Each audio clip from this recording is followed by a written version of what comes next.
Un avocat abattu. Des règlements de compte dans les rues d'Amsterdam. Voici l'histoire de la Mokromafia. 2012, Pays-Bas.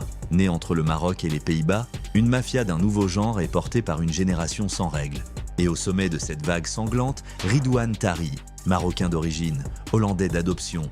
Il grandit à Utrecht, dans un quartier où le crime est une langue maternelle. Son père était un pilier de la criminalité. Il lui transmet le flambeau et son sang-froid. Tari a le charisme d'un leader et l'instinct d'un tueur. Très jeune, il monte un gang familial, loyal et organisé, la nouvelle génération de la Mokromafia. Sa cible, le port de Rotterdam et le business de la cocaïne.